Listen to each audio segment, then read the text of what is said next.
Okay, so today at Octagon, in terms of 3D printing, we take a look at a glove. Why a glove?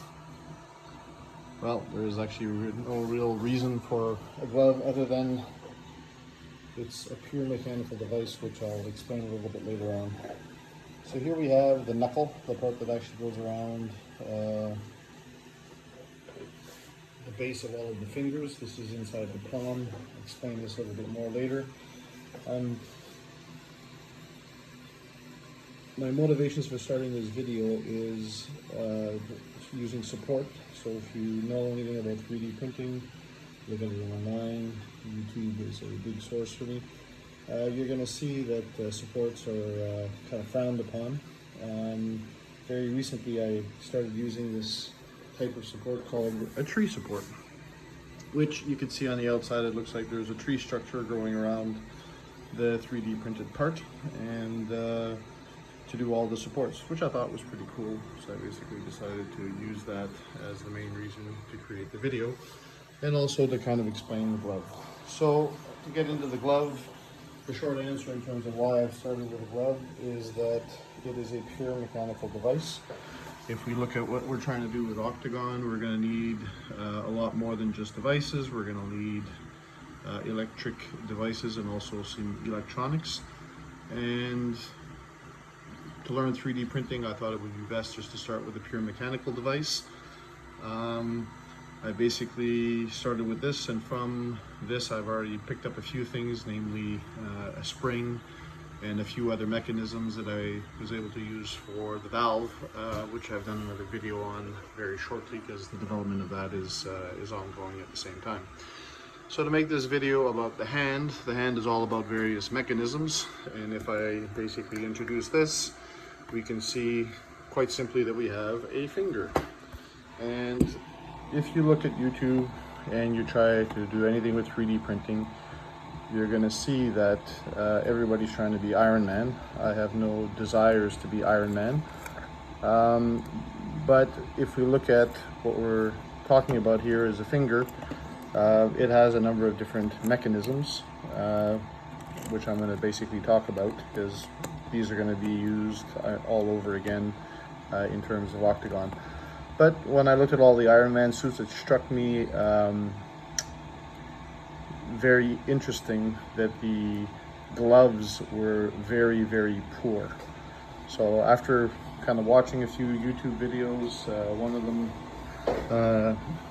of the guys that's trying to be Iron Man, I actually used electroplating, which I think is some really good technology, and we're probably going to end up having to use that in Octagon at some point in time.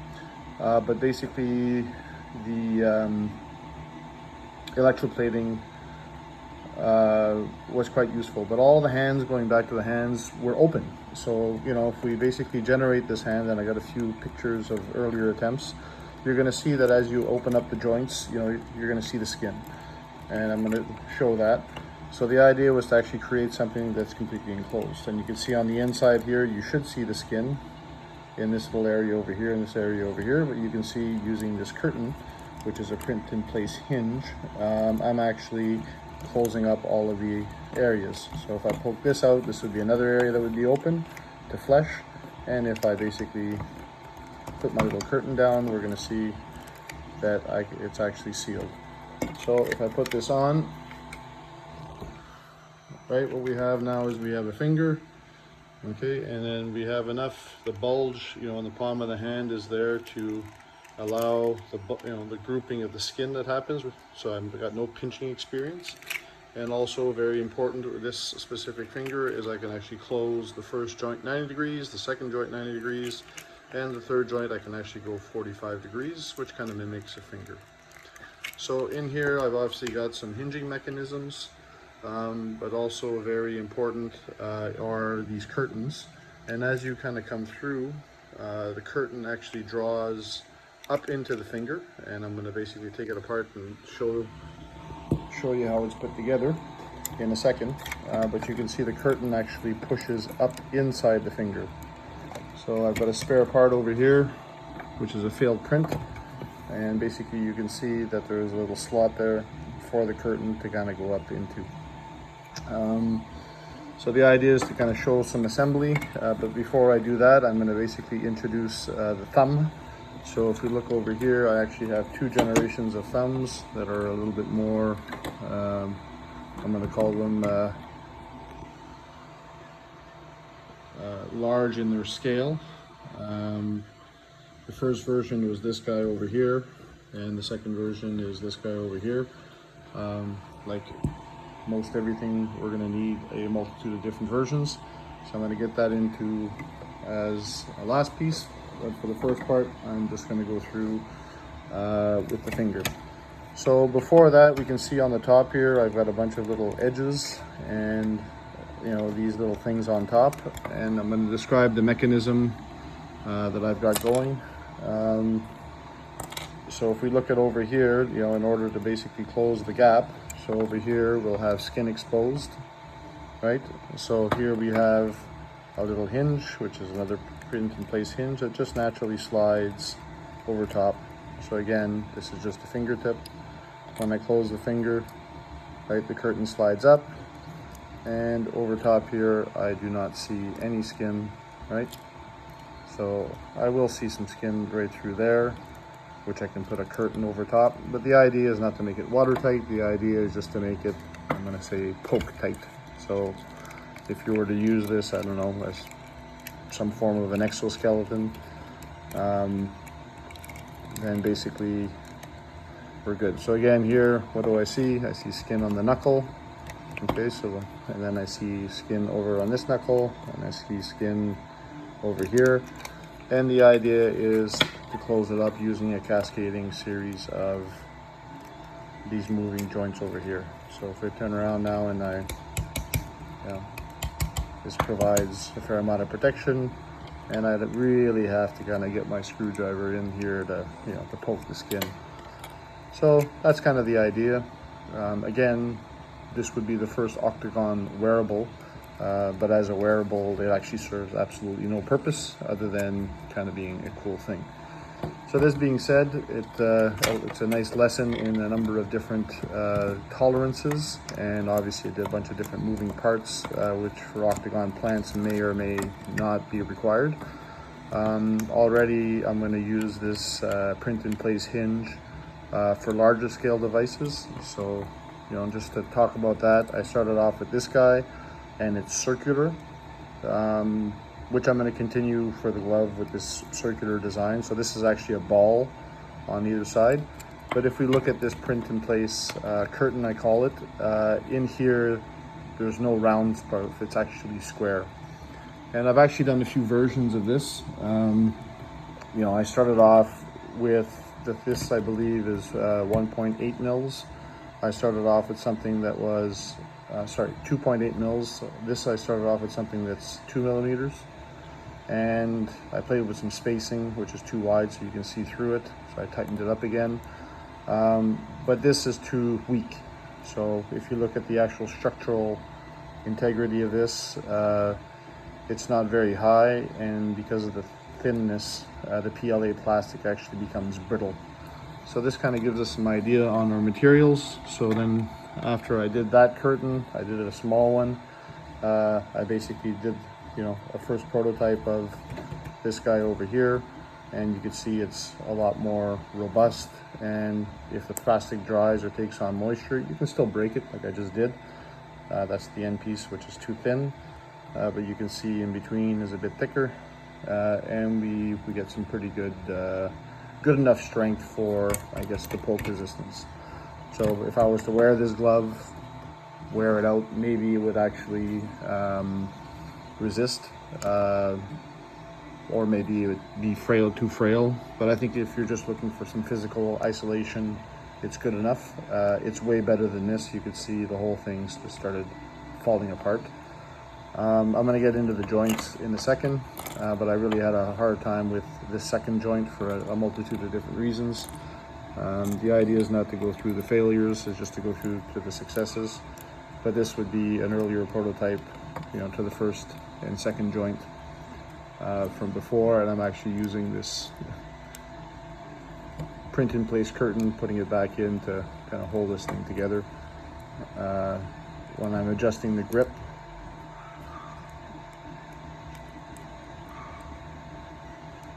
having a multitude of fingers to kind of rub up against each other is a good idea, so I'm still using this. So this would be the first prototype.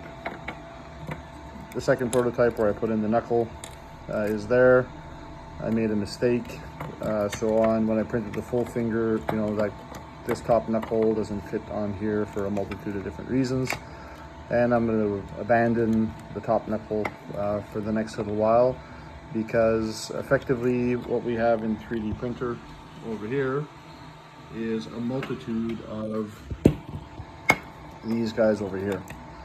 So if we looked on the back side, you're going to see a whole number of these specific items here, where we can slide in, once again, another one of these mechanisms. So I don't expect the top covers to make a lot of sense right now, but it's effectively the same thing as this, which needs to be put on 1 joint, 2 joints, and a total of 3 joints. Okay, so let's take the fingers apart. So effectively, these individual thicknesses here, and this is minimum thickness is 1.2. When you go below that, your wall thickness isn't very strong. This is 1.6, just because 1.2 was too thin. So what I'm going to do now is just use my mouth to basically pull the finger out.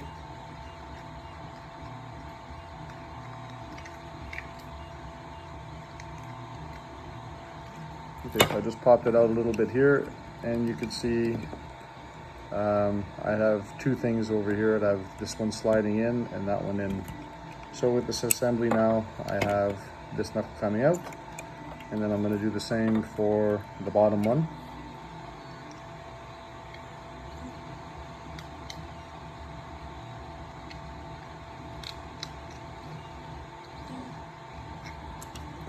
Okay, so once again, what I have over here is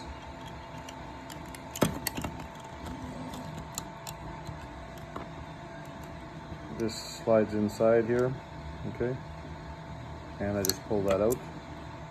So an interesting detail is to put this sleeve over top and to print it all in one place with all the supports was impossible. So I came up with this little slide insert that basically fits in here, and that hits the backstop. So this actually backstops against this over here.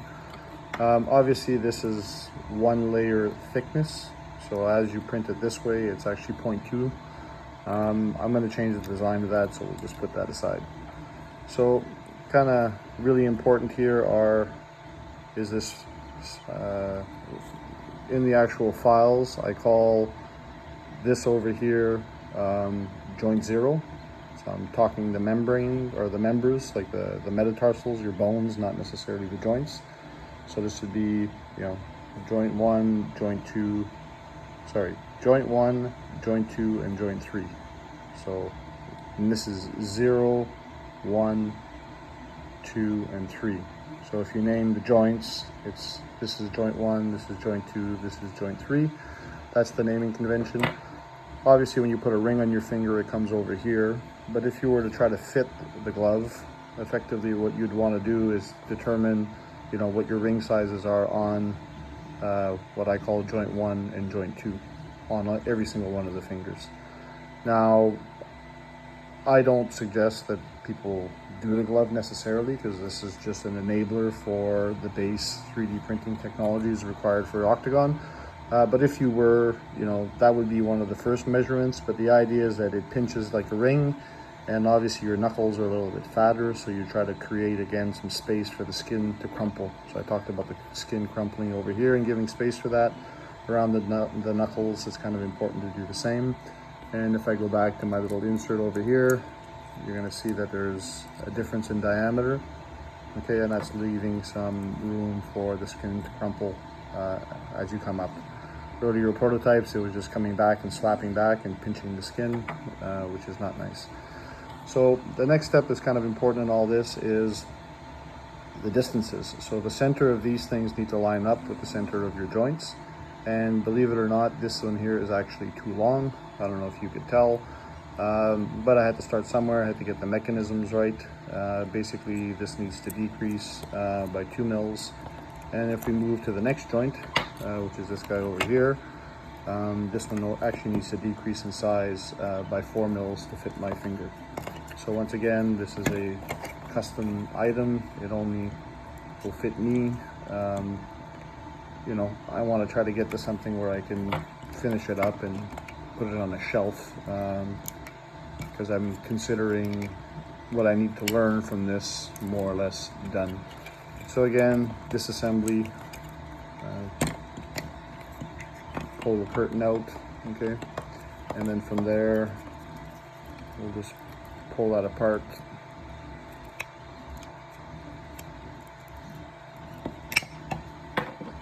Okay, and here what we have is this overall, and the diameter of this guy on the inside here, you know, needs to basically match what you would have for a ring.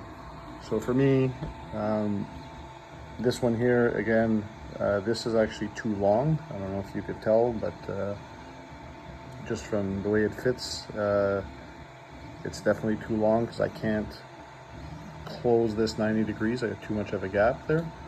And from there, if I can, on my hand, I can actually, it's the same size for the next finger over. So on this joint, finger sizes are the same here and here. This one's a bit fatter, but I can get it in.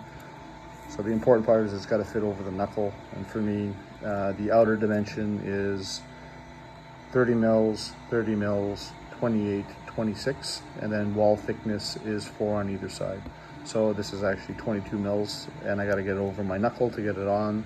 So yeah, that's kind of where we're at. So between the fingers, I've got basically you know, 8 mils worth of plastic between the fingers. Wall thickness is 4 mils so that we can do this indent and do these mechanisms, and it gives a fair amount of strength. And once again, you got the curtain that actually fits everything in. So going back to the assembly now, we can kind of understand what a lot of the components are for. So what I've done now is I've printed a whole number of these, one next to each other, so that I can do my entire hand. And that's what we have in the 3D printer. So, you know, when we're gonna look at this thing when it comes out, we're gonna basically, I'll be able to stick my hand in here and we'll see this whole thing across all of my individual fingers, and it'll wrap around, obviously, my pinky finger in the same way that it's wrapping around my baby finger. So when I do that, eventually I'm going to connect this onto my thumb, which is the next piece. And here is version 1 of the thumb. So effectively, the thumb sticks out over here. That's the best way to look at it. And I'm going to basically move the camera over here. And what I can do now is to slide this on. You can see that's where my index finger is going to come out, and that's where my wrist is. So I put my hand like this, and I slide this up this way, and then I got my thumb. Now, again, the openings are this part over here. And when I open up this area, there's a hole there as well. So there I got like a fan, I'm gonna call it, mechanism to basically close it up. I don't know if you could see it in the light, but the best way that I can describe it is to actually take it apart. So this is kind of a unique mechanism over here where I'm pulling out a circular fan. Now designing this, if it was flat, just as a number of things one on top of the other, is easy enough. This is kind of more difficult. I'm using Tinkercad to do my design. You know, it's like a kid's, or the intention is a kid's way of actually doing CAD. I learned it, wasn't that hard to learn. You know, I'm taking it to the extreme, but I can do all of this. So that was version 1. Originally I had a stock, so just a big dowel that actually sticks out this part here on my thumb. so that the thumb can actually move out of its plane. So your thumb can move this way, and that was a big failure. Now this is just an annoyance part. So in version 2, we basically improved this design, got rid of a few limitations. So, but version 2 has a lot of things that are problematic. One of the things that's good with version 1 is that this isn't actually protrude very much. So if I try to do a grip, my fingers are going to hit this. Okay, and imagine when I have the plastic, it's going to open my grip up even more. You'll see in version 2, I actually made this bigger. It sticks out more down this way, and it's causing individual problems. Now, a very congested part of the hand is right here, and that's what version 3 is going to be all about, is solving this problem. But I basically have to solve a few other problems first. This is very bulky, and this corner specifically is kind of very sharp, or protrudes quite a bit.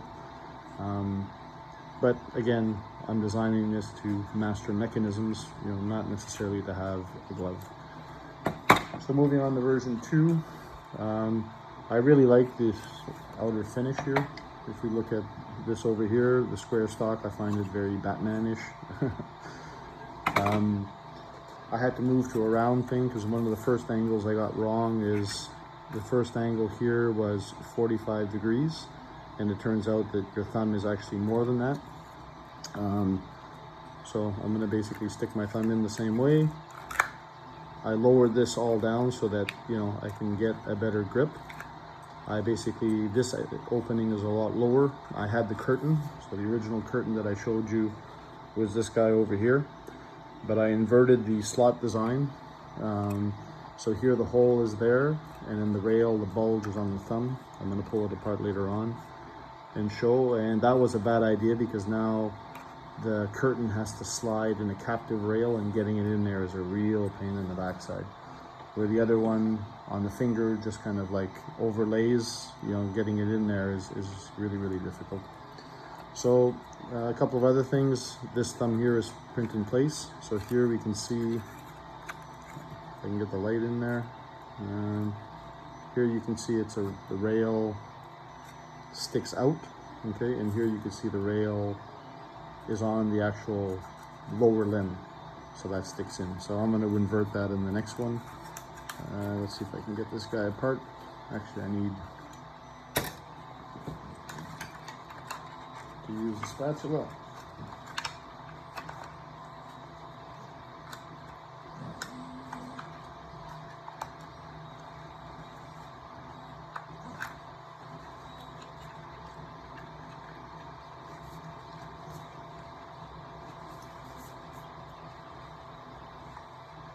Just need to bear with me to get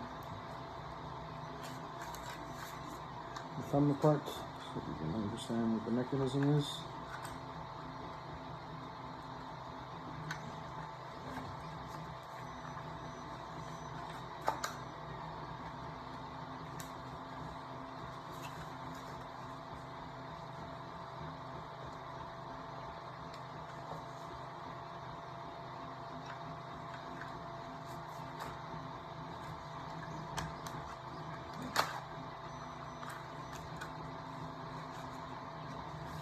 Okay, so now that I have that stuck through there, I can actually just pull this side apart, which moves a bit better. And this guy pops out. So if I pop out the last guy, which you saw pops out very easily, we can see here what I've added is a ridge, not a groove. So this is a bump, not a hole over here. And that proved to be a mistake for the purpose of the curtain. So later on, and you can see this one here sticks out at the bottom quite a bit more. This profile has come up, and the consequence of that is that the curtains are all the same length, and they're basically a lot shorter. So the curtain grooves or notches that they slide against are off center, so I can't get the whole thing working. It's a bit of a disappointment. But overall in here, I've got a hole in here ready for the curtain to close this off on the thumb, like I've done on the other one. And trying to get the actual fan mechanism to basically work. I really had to work it hard, and I broke the little thumb mechanisms, which are basically more of these guys sticking out here to hold the final digit cover. Would be another one of these guys here that would kind of just sit on top. So that hasn't been printed yet, but theoretically I got a prototype ready to go. So yeah, so that's the thumb.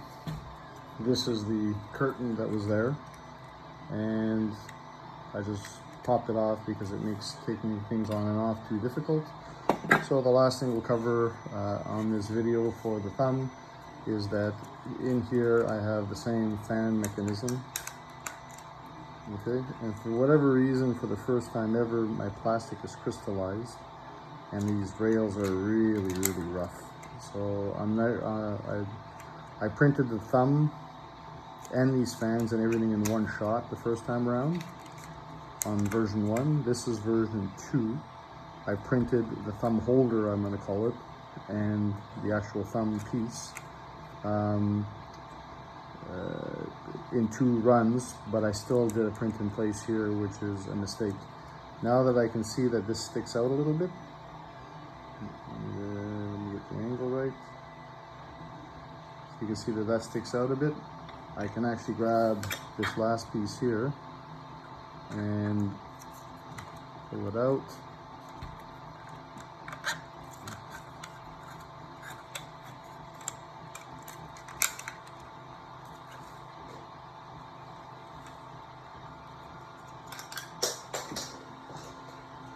I can actually get this last piece. I should hopefully be able to get this last piece in here. So again, more range probably than what I need, but basically it'll get me all the way up to here.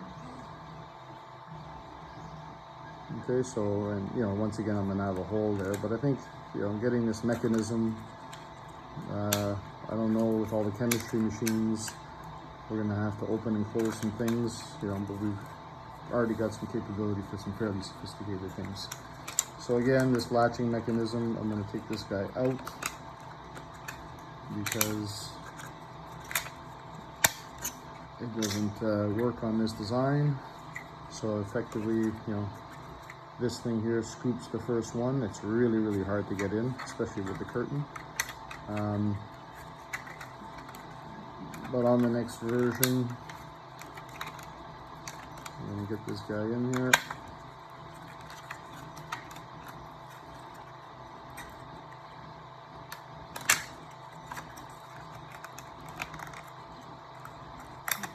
It's really hard to get this guy slotted in for whatever reason. He just doesn't like to get in there.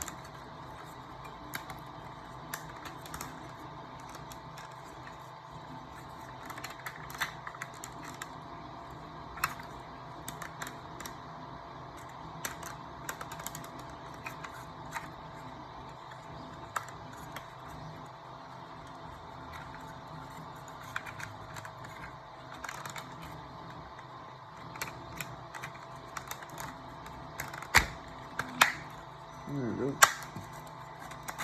Snapping and popping is always good. So you can see here, you're already up there. You're already up above there, where this guy's gonna grab. And I wanna open this slot up a bit more, because one of the goals is gonna be, you know, I can't touch, right?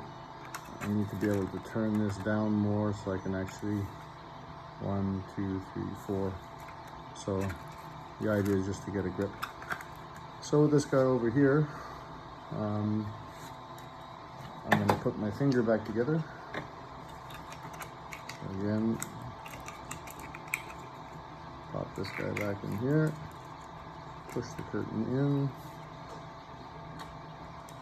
First joint, again, very important to get this in first,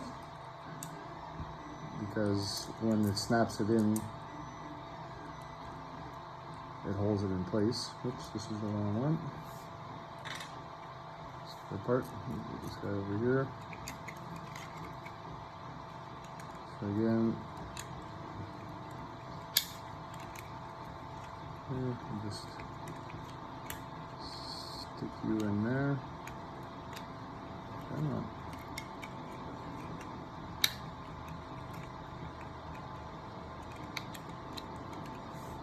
Okay.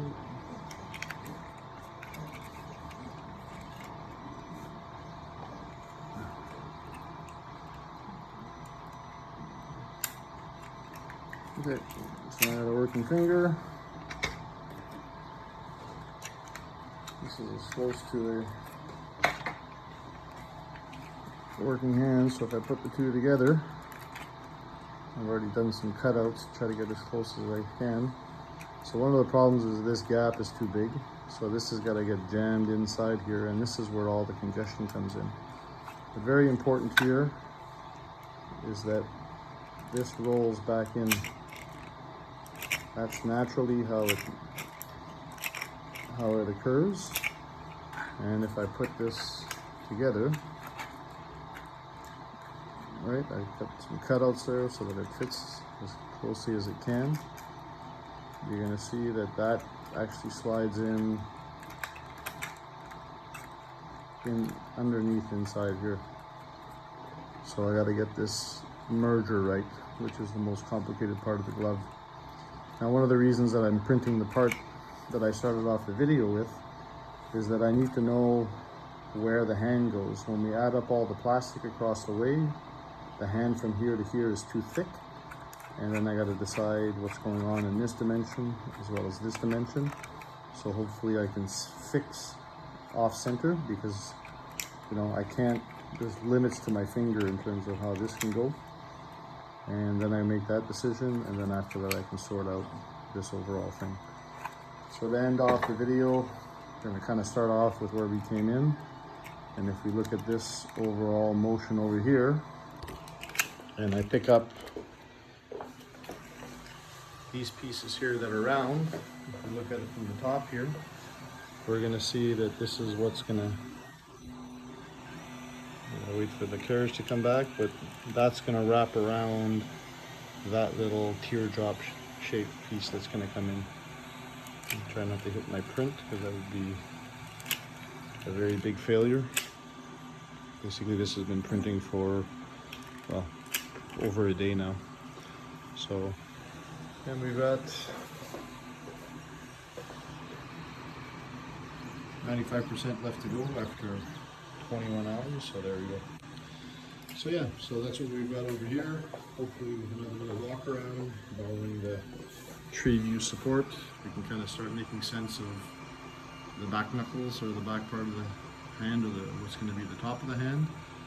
And you can see here from the tree support, it's going to put a little thin lattice work over the top of the trees, and then it'll start laying off the equivalent of this part here, and that print will be done. So until the next video, hopefully we'll be able to, well, there won't be very many other videos in terms of a wearable from Octagon for probably some time. But one of the other things that I have going are the tiles, and we'll show that in another video.